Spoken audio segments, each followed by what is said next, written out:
Merci beaucoup, Madame. Monsieur Kürkçü, vous avez la parole pour le groupe de la gauche unitaire européenne. Monsieur Kürkçü. Thanks for giving me the floor. The report, starting, yes. The report is balanced and comprehensive, but the Syrian conflict could be better understood if it is placed within the context of the sweeping change caused by the Arab revolutions, which have started with the uprisings in Tunisia on 17 December 2010 to extend from Maghreb to Mashrek, eventually leading to the collapse of the Western-backed Arab regimes.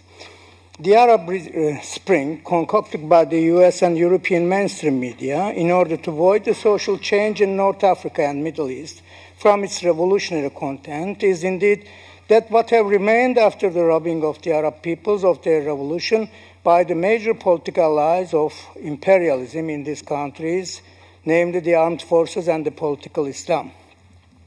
The massive emancipation movement of the workers, the urban poor, students, women, what have shaken the old regimes and opened the path to elections have nevertheless gained the power to the forces of repression under the guardianship of the armed forces, whose absolute authority have remained intact even after all these sweeping popular upheavals.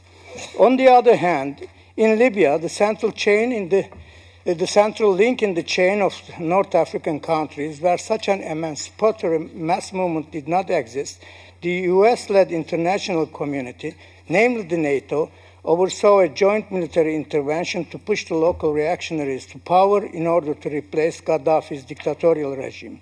However, the imperialist domination in the Arab world, vis-à-vis a variety of ways of intervention, has a constant nature. It is hypocritical and profit-oriented.